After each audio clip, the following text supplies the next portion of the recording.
Halo semuanya, selamat datang kembali di perkuliahan manajemen pemasaran. Hari ini kita akan membahas topik yang sangat penting dan menjadi dasar dari semua kegiatan pemasaran, yaitu tentang perilaku konsumen, atau lebih spesifik lagi bagaimana kita menganalisa perilaku konsumen. Kenapa sih perilaku konsumen itu penting? Karena pada dasarnya seluruh kegiatan pemasaran itu bertujuan untuk memenuhi kebutuhan dan keinginan konsumen. Tapi kita nggak bisa hanya menebak-nebak apa yang konsumen mau. Kita harus memahami secara sistematis bagaimana mereka berpikir, merasa, dan bertindak dalam proses membeli dan menggunakan produk itu. Dari situ, analisa perilaku konsumen menjadi sangat relevan. Perilaku konsumen itu menjadi studi tentang proses pengambilan keputusan individu, kelompok, atau organisasi dalam memilih, membeli, dan menggunakan, membuang barang, ide, atau pengalaman untuk memuaskan kebutuhan dan keinginan mereka. Dengan kata lain nih, tentang perjalanan konsumen dari mengenal produk sampai mempertimbangkan untuk membeli, menggunakan, hingga akhirnya berhenti untuk menggunakan, itu dalam menganalisa perilaku konsumen. Kita bisa melihat ada 3 pengaruh besar yang membentuk keputusan mereka. Yang pertama itu pengaruh psikologis, pengaruh pribadi, pengaruh sosial. Dari sisi psikologis mencakup hal-hal seperti motivasi, persepsi, pembelajaran, dan sikap. Misalkan, seseorang yang merasa tidak aman mungkin akan termotivasi untuk membeli produk asuransi. Atau konsumen yang memiliki persepsi berbeda terhadap 2 produk yang sebenarnya mirip hanya karena iklan atau reputasi mereknya. Kedua, adalah faktor pribadi, seperti usia, pekerjaan, gaya hidup, dan situasi.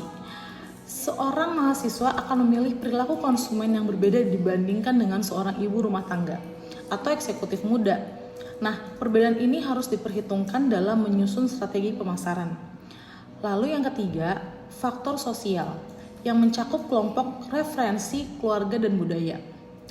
Konsumen tidak hidup di ruang hampa, mereka dipengaruhi oleh lingkungan sosial mereka.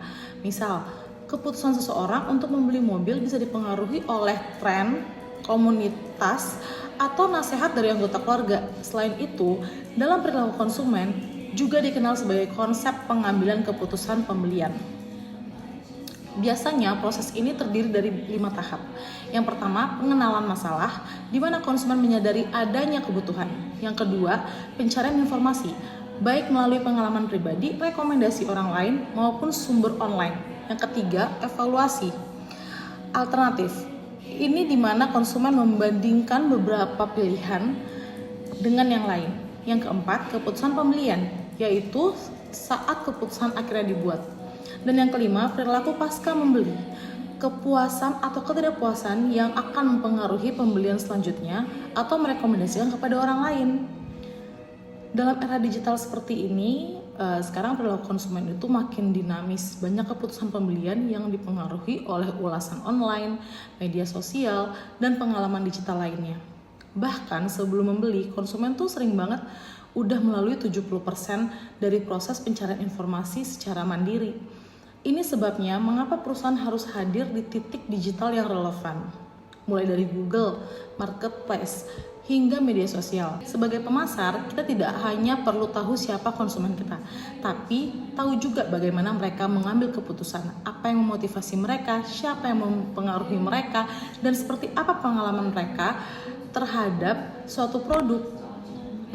Dengan memahami perilaku konsumen secara mendalam, perusahaan dapat mengembangkan produk yang lebih sesuai lagi, menyusun pesan promosi yang lebih persuasif, hingga saluran distribusi yang tepat, dan menciptakan pengalaman pelanggan yang lebih memuaskan lagi.